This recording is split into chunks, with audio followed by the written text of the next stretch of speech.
Former transit boss Andy Byford is unbound, speaking for the first time about the forces he says made him lose his dream job and made it intolerable. He says that he had no choice but to quit. CBS 2's political reporter Marcia Kramer has this exclusive interview.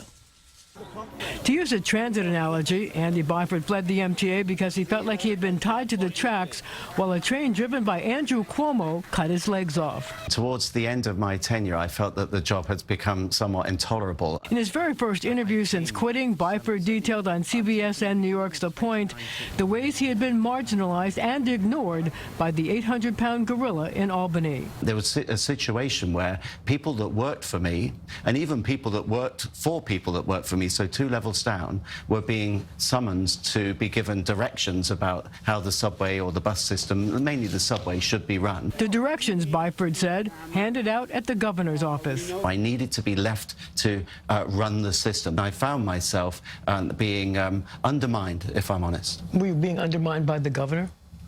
To a large extent. After Byford became a crowd favorite, riders christened him Train Daddy. The governor masterminded an MTA transformation that reduced Byford's role. It got to a point where it was obvious that even the dumbed down role, the reduced role that I found myself in, even that I was not going to be allowed to get on with what needed to be done. It's the governor's prerogative to see whomever he wants. I get that, but I just would not accept the fact that my people were being yelled at, they were being given direction, and I was deliberately excluded from those meetings. That's just not right. To me, it's actually dangerous also that people who are not professionally qualified should give direction on operational matters. So you didn't think the governor was acting properly? I had to make my own mind up.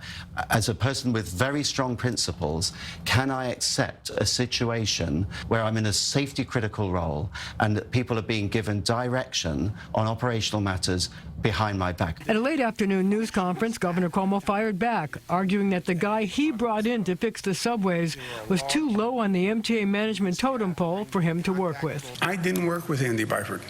I worked with Pat Foy, I worked with Ronnie Hakam, I worked with his higher-ups, and he didn't run the system. The board runs the systems. I also asked Andy Byford if he was interested in helping to fix New Jersey Transit. I'm not ruling anything out. Is it a tantalizing idea? NJT, I know, has challenges. I'm familiar with them. There would be, of course, the satisfaction of just being over the river and effecting a turnaround. Well, Byford says that so far, NJ Transit has not called to offer him that job. Christine? All right. Thank you, Marcia. And by the way, you can watch Marcia's entire interview with Andy Byford on The Point ahead at 6:30 on our streaming service, CBS New York. It will also air again on Sunday morning at 10 o'clock, then again at 2 p.m. and 8 p.m.